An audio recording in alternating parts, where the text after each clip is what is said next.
Okay. So, what we're working with here is a dog who is working off of what we call direct reward. This is important to understand because we're going to be talking about two things: direct reward and indirect reward. They're very different, and a lot of people get this stuff confused. The reason I want to break it down for you guys is because everything we've been doing is off of direct reward. Right? So, what is direct reward? Direct reward is the dog in pursuit of something, chasing something, following its reward. Right? So in this case, we're luring the dog. Right? We have food, we lure, the dog is following my hand and following its reward. Right? That is direct reward. Okay? It works awesome. We get a lot of reps, which is what you guys have been doing. Sits down, center, heel. Amazing work. It creates muscle memory, and it gets results very quickly. And it's a really nice thing to have on the fly because you can use it anywhere, and it's very easy to generalize. But the dog also is very smart. You don't have anything for me to chase? See ya. I'm not going to work. So we love to train in what we call indirect as well. And I mix them up, okay?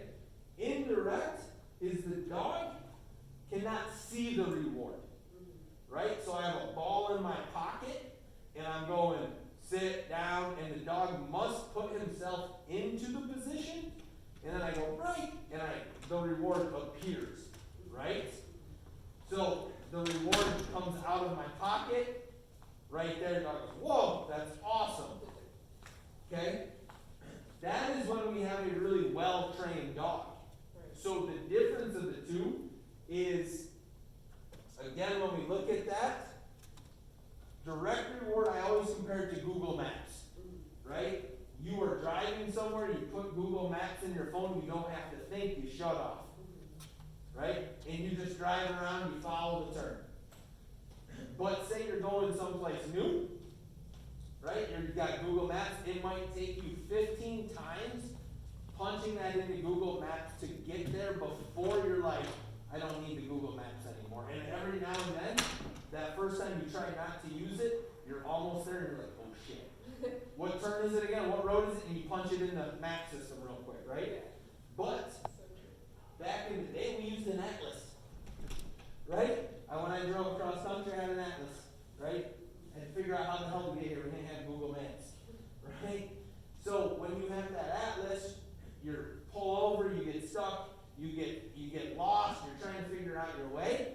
Well, the next time, you know exactly where to go. Yeah. You know every turn, right? You know the landmarks, okay? So in the end, what we're always looking for is a dog to be a little more indirect.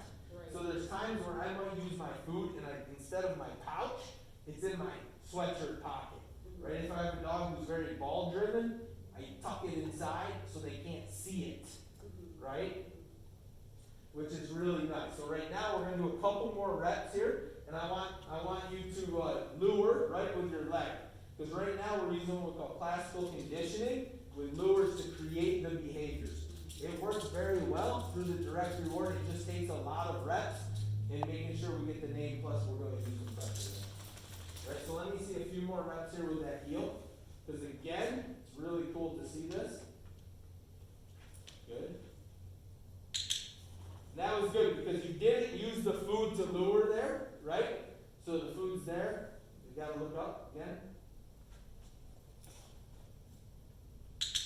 Nice. Very good, right? This is what we like to see. Now, the pouch still might be a little signal that I might get a reward. That's okay. Okay.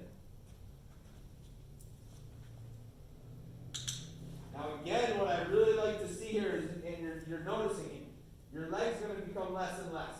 But the leg is the cue right now for the dog to flip into heel. So step back. See how the dog, you did like zero leash pressure there? And then I go, okay, I got to flip into heel. So now that the dog is going off of this, we now have to layer in our command. So now we classically condition, we take a new signal and we're going to pair it over a known signal. Okay? Okay? So what we do here, you're spilled. Oh, great. No, you're fine. So what we do is we're going to pair that new signal over the known signal. What is the known signal? The leg moving back. Exactly. So now we go, Lorenzo, heel, click, feed. The dog comes out, right? Because the click says, hey, you can come out of position. It ends the exercise. Now we go, heel, and over time, we condition it. We say heel, and they flip right into position. Okay? Let's do a couple of reps. And your dog's also fried right now, right? Heel. Nice. And Max, what you did there was really good too.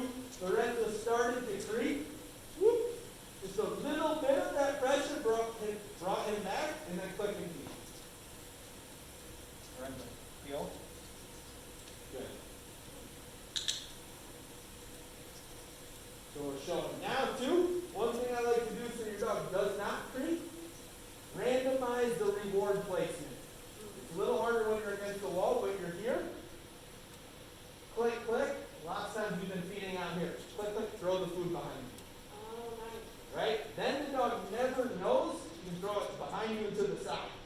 Right? Then the dog never knows the placement of the reward, so they don't want to creep out in front. If you always click, click, dog comes out in front, click, click, always out in front, eventually the dog starts creeping more and more or anticipating and starts trying to spin because they know the click's coming. So randomize your reward so they never know where that click is. Okay? Do a couple more rounds.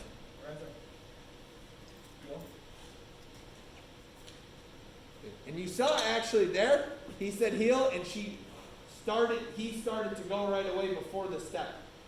It was good. A little confusion because he went one way, but that was good. One more time. See, already fighting? No, that was amazing. Beautiful. The dog found its way back to the money zone. That's what we're looking for. That's what kind of that assisted shaping of what we're trying to create. Eventually the dog, let it go, let it go, let him go. Now pull him back just a little bit. And he gets into position. Oh, okay, so now we start over. Right? He started though to kind of go in there. He's getting tired. Yeah. But that was beautiful.